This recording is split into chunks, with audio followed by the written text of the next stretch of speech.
Hello everyone, welcome back to Chaitanya Achar YouTube channel. ಇವತ್ತಿನ ವಿಡಿಯೋದಲ್ಲಿ ಮಣಿ ಪೋಣಿಸುವ ಬಟ್ವಾ ಮಾಡೋದನ್ನ ತೋರಿಸ್ತಾ ಇದ್ದೀನಿ. ಸೊ ಇನ್ನೂ ಯಾರ್ಯಾರೆಲ್ಲ ನಮ್ಮ ಚಾನಲ್ಗೆ ಸಬ್ಸ್ಕ್ರೈಬ್ ಮಾಡ್ಕೊಂಡಿಲ್ಲ, ಸೊ ಪ್ಲೀಸ್ ಸಬ್ಸ್ಕ್ರೈಬ್ ಮಾಡ್ಕೊಳ್ಳಿ. ಫಸ್ಟ್ ನೋಡಿ, ಈ ರೀತಿ ಮಣಿ ಕ್ರೋಶ ಇರುತ್ತಲ್ಲ, ನಾನು ನಾರ್ಮಲಾಗಿ ಯೂಸ್ ಮಾಡೋದು. ಇದನ್ನು ಈ ರೀತಿ ಬಟ್ವಾದಲ್ಲಿ ಯಾವ ರೀತಿ ಏರ್ಸ್ಕೊಳ್ಳೋದಂದರೆ ಫ್ಲ್ಯಾಟಾಗಿ ಇಟ್ಕೋಬೇಕು. ಕ್ರೋಶನ ಫ್ಲ್ಯಾಟಾಗಿ ಇಟ್ಕೊಂಡು ಈ ರೀತಿ ಪೋಣಿಸ್ತಾ ಹೋದರೆ ಅದರಲ್ಲಿ ಮಣಿ ಏರ್ಕೊಳ್ತಾ ಹೋಗುತ್ತೆ. ಇದು ಬಟ್ವಾ ಯಾವ ರೀತಿ ಮಾಡಬೇಕು ಅಂದರೆ, ಫಸ್ಟು ನಾವು ಇದು ನಾರ್ಮಲಾಗಿ ಲಗ್ನ ಪತ್ರಿಕೆ ಇರುತ್ತಲ್ವ, ಅದರ ಫ್ರಂಟ್ ಶೀಟ್ನ ನಾನಿವತ್ತು ತೊಗೊಂಡು ತೋರಿಸ್ತಾ ಇದ್ದೀನಿ. ಸೊ ಯಾರೆಲ್ಲ ಹೊಸದಾಗಿ ಸಬ್ಸ್ಕ್ರೈಬ್ ಮಾಡಿದ್ದೀರಾ, ನಮ್ಮ ಚಾನಲಲ್ಲಿ ಹಳೆ ವಿಡಿಯೋಸ್ ಇದೆ, ಹೋಗಿ ಚೆಕ್ ಮಾಡ್ಬೋದು. ಇದು ಫ್ಲೆಕ್ಸಿಬಲ್ ಆಗಿರುತ್ತೆ ಬಟ್ವಾ ಅದು. ಬಟ್ ನಾವು ಅದು ನಿಮಗೆ ಸಿಗಲಿಲ್ಲ ಅಲ್ಲೆಲ್ಲ ಮೆಟೀರಿಯಲ್ ಸ್ಟೋರಲ್ಲಿ ಅಂತ ಹೇಳಿಬಿಟ್ರೆ, ಈ ರೀತಿ ಲಗ್ನ ಪತ್ರಿಕೆ ಇರುತ್ತಲ್ಲ, ಅದರಿಂದ ಇವತ್ತು ನಾನು ಮಾಡಿ ತೋರಿಸ್ತಾ ಇದ್ದೀನಿ. ಈ ರೀತಿ ಯಾವುದಾದ್ರೂ ತೊಗೋಬೋದು, ಇದೇ ಸೈಜ್ ಅಂತ ಏನಿಲ್ಲ, ಒಟ್ಟು ರೆಕ್ಟ್ಯಾಂಗಲ್ ಶೇಪಲ್ಲಿ ಇರುತ್ತಲ್ಲ, ಅದರಿಂದ ತೊಗೊಂಡು ತೋರಿಸ್ತಾ ಇದ್ದೀನಿ. ನೋಡಿ, ಇದು ಶುಗರ್ ಬೀಡ್ಸು ನಾನು ಜಬ್ಲೋ ಮ್ಯಾಕ್ಸ್ ಕಂಪ್ನಿಯಿಂದ ಯೂಸ್ ಮಾಡಿದ್ದೀನಿ. ಇದು ಆಲ್ರೆಡಿ ನಾನು ಮುಕ್ಕಾಲು ಖಾಲಿ ಮಾಡಿಬಿಟ್ಟಿದ್ದೀನಿ, ಇನ್ನು ಕಾಲು ಭಾಗ ಇದೆ. ಇದು ಕಾಪರ್ ಕಲರ್ ಇದೆ, ಇದರಲ್ಲಿ ಇನ್ನೂ 2 ಕಲರ್ ಶೇಡ್ ಸಿಗುತ್ತೆ ನಿಮಗೆ. ನಾನು ಕಾಪರಲ್ಲಿ ತೋರಿಸ್ತಾ ಇದ್ದೀನಿ ಇವತ್ತು. ಫಸ್ಟು ಈ ರೀತಿ ಲಗ್ನ ಪತ್ರಿಕೆ ಏನಿರುತ್ತೆ ಅದನ್ನು ನಾವು ಮಡಚ್ಕೊಳ್ಳೋ ಫೋಲ್ಡಿಂಗ್ ಯಾವ ರೀತಿ ಏನಂತ ನಾನು ತೋರಿಸ್ತಾ ಇದ್ದೀನಿ. ಫಸ್ಟು ಲೆಫ್ಟ್ ಹ್ಯಾಂಡಲ್ಲಿ ಈ ರೀತಿ ಮಡಚಿ, ನೆಕ್ಸ್ಟ್ ರೈಟ್ ಹ್ಯಾಂಡಲ್ಲೂ ಸಹ ಈ ರೀತಿ ಆಪೋಸಿಟಾಗಿ ಮಡಿಸ್ಬೇಕು.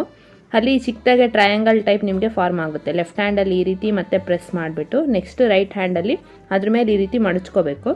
ಮಡಚಿ ಅಲ್ಲಿ ನಿಮಗೆ ತುದಿಯಲ್ಲಿ ಸ್ವಲ್ಪ ಈ ರೀತಿ ಬೆರಳಲ್ಲಿ ಪ್ರೆಸ್ ಮಾಡ್ಕೋಬೇಕು. ನೋಡಿ, ಒಳಗಡೆನೂ ಈ ರೀತಿ ಸ್ವಲ್ಪ ಪ್ರೆಸ್ ಮಾಡಬೇಕು, ಹೊರಗಡೆನೂ ಅಷ್ಟೇ ಈ ರೀತಿ ಸ್ವಲ್ಪ ಕ್ಲೀನಾಗಿ ಅಡ್ಜಸ್ಟ್ ಮಾಡ್ಕೋಬೇಕು. ಲೆಂತ್ ನೀವು ಕೈಯಲ್ಲಿ ಈ ರೀತಿ ಅಡ್ಜಸ್ಟ್ ಮಾಡ್ಕೊಳ್ಳಿ. ಸ್ವಲ್ಪ ಅಡ್ಜಸ್ಟ್ ಮಾಡಿಕೊಂಡು ಸ್ಟೆಪ್ಲರ್ ಏನಿರುತ್ತೆ ಸ್ಟೆಪ್ಲರಿಂದ ಪಿನ್ ಮಾಡ್ಕೋಬೇಕು. ಅದಕ್ಕೂ ಮುಂಚೆ ಫುಲ್ ಈ ರೀತಿ ಏನು ಎಡ್ಜಸ್ ಏನಿರುತ್ತೆ ಅದನ್ನು ಫುಲ್ ಶಾರ್ಪ್ ಮಾಡಿ. ನೆಕ್ಸ್ಟು ಸ್ಟೆಪ್ಲರಲ್ಲಿ ಫಸ್ಟ್ ಸ್ಟಾರ್ಟಿಂಗ್ ಒಂದು ಪಿನ್ ಮಾಡಿ, ನೆಕ್ಸ್ಟು ಮಧ್ಯ ಒಂದು ಪಿನ್ ಮಾಡಬೇಕು, ನೆಕ್ಸ್ಟ್ ಲಾಸ್ಟಲ್ಲಿ ಒಂದು ಪಿನ್ ಮಾಡಬೇಕು.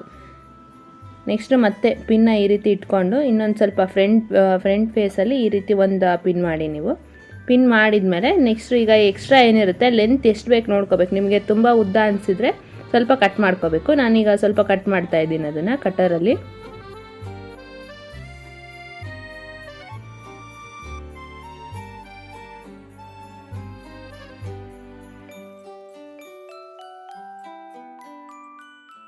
ನೆಕ್ಸ್ಟ್ ಈ ರೀತಿ ಕಟ್ಟಾಗಿದೆ.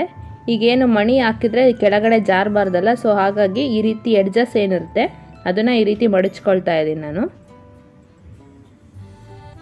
ಇದನ್ನು ಬಟ್ವಾ ಅಂತ ಕರೀತಾರೆ. ಇದು ನಾರ್ಮಲಾಗಿ ಸಿಗುತ್ತೆ ಕೆಲವು ಕಡೆ, ಟೈಲರಿಂಗ್ ಶಾಪ್ ಮೆಟೀರಿಯಲ್ಸಲ್ಲಿ ಸಿಗುತ್ತೆ. ಸಿಗಲಿಲ್ಲ ಅಂದರೆ ಈ ರೀತಿ ಮಾಡ್ಕೋಬೋದು.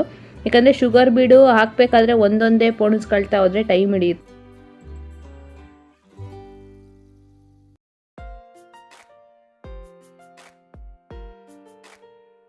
ಎಡ್ಜಸ್ನ ಈ ರೀತಿ ಮಡಚಬೇಕು. ಅದು ಒಂದು 60-70 ನಾರ್ಮಲ್ ಟೈಲರಿಂಗ್ ಶಾಪಲ್ಲಿ ಸಿಗುತ್ತೆ. ಬಟ್ ಫ್ಲಿಪ್ಕಾರ್ಟ್ ಅಮೆಝಾನಲ್ಲಾದರೆ ಅಬೌವ್ 150 ಇರುತ್ತೆ. ಸೊ ಅದಕ್ಕಿಂತ ಇದು ಬೆಸ್ಟು, ಚೀಪಾಗೆ ಸಿಗುತ್ತೆ ನಿಮಗೆ, ಮನೆಯಲ್ಲೇ ಮಾಡ್ಕೋಬೋದು ಆರಾಮಾಗಿ.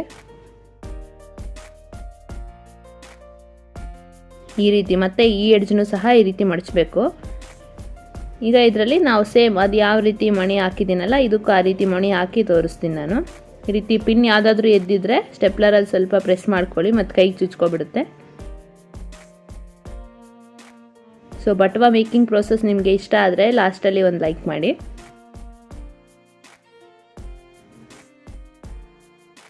ಈ ರೀತಿ ಶುಗರ್ ಬೀಡ್ಸ್ ಏನಿರುತ್ತೆ ಅದನ್ನು ಈ ರೀತಿ ಹಾಕ್ಕೊಳ್ತಾ ಇದ್ದೀನಿ ನಾನು. ಸ್ವಲ್ಪ ಶುಗರ್ ಬೀಡ್ಸ್ ಹಾಕಿದರೆ ಬಟ್ವಾದಲ್ಲಿ ತೂರೋದಿಲ್ಲ, ಅದೊಂದು ಪಾಯಿಂಟ್ ನೆನ್ಪಿಟ್ಕೊಳ್ಳಿ. ಸ್ವಲ್ಪ ಜಾಸ್ತಿನೇ ಹಾಕೋಬೇಕು ಶುಗರ್ ಬೀಡ್ಸು. ಮಿನಿಮಮ್ ಒಂದು 30 ಗ್ರಾಮ್ಸ್ ಆದರೂ ಇದ್ದರೆ ನಿಮಗೆ ಕ್ರೋಶದಲ್ಲಿ ತೂರೋಕ್ಕೆ ಈಸಿ ಆಗುತ್ತೆ. ಇಲ್ಲಾಂದರೆ ನೀವು ಒಂದೊಂದೇ ಏರಿಸ್ಕೋಬೇಕಾಗುತ್ತೆ. ನೋಡಿ, ಈ ರೀತಿ ಕ್ರೋಶನ ಫ್ಲ್ಯಾಟಾಗಿ ಇಟ್ಕೊಂಡು ಕೈ ಈ ರೀತಿ ಪೋಣಿಸ್ತಾ ಹೋಗಬೇಕು. ಕ್ರೋಶ ಮೂತಿ ಏನಿರುತ್ತೆ ಕೊಕ್ಕೆ ಟೈಪ್ ಇರುತ್ತಲ್ಲ, ಅದು ಮೇಲಿರಬೇಕು, ಆವಾಗ ನಿಮ್ಗೆ ತೂರುತ್ತೆ ಈಸಿಯಾಗಿ. ಸೊ ನೋಡಿ, ಈ ರೀತಿ ನಾನು ಚಿಕ್ಕ ಬಟ್ವಾ ಮಾಡೋದನ್ನ ತೋರಿಸಿದ್ದೀನಿ. ಅವ್ರು ಮಾಡಿರೋದು ಕ್ಲಾತಲ್ಲಿ ಏನೋ ಮಾಡಿದ್ದಾರೆ.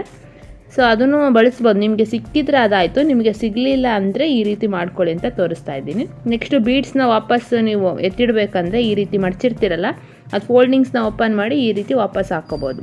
ಕವರ್ಗೋ ಅಥವಾ ಡಬ್ಬಿಗೆ ಯಾವುದಾದ್ರಲ್ಲೋ ಹಾಕಿ ಇಟ್ಕೋಬೋದು. ಸೊ ಇದು ಸಿಂಪಲ್ ಆಗಿದೆ. ವಿಡಿಯೋ ಇಷ್ಟ ಆಗಿದ್ದರೆ ಲೈಕ್ ಮಾಡಿ, ಶೇರ್ ಮಾಡಿ, ಹಾಗೆ ಸಬ್ಸ್ಕ್ರೈಬ್ ಮಾಡಿ. Thank you for watching.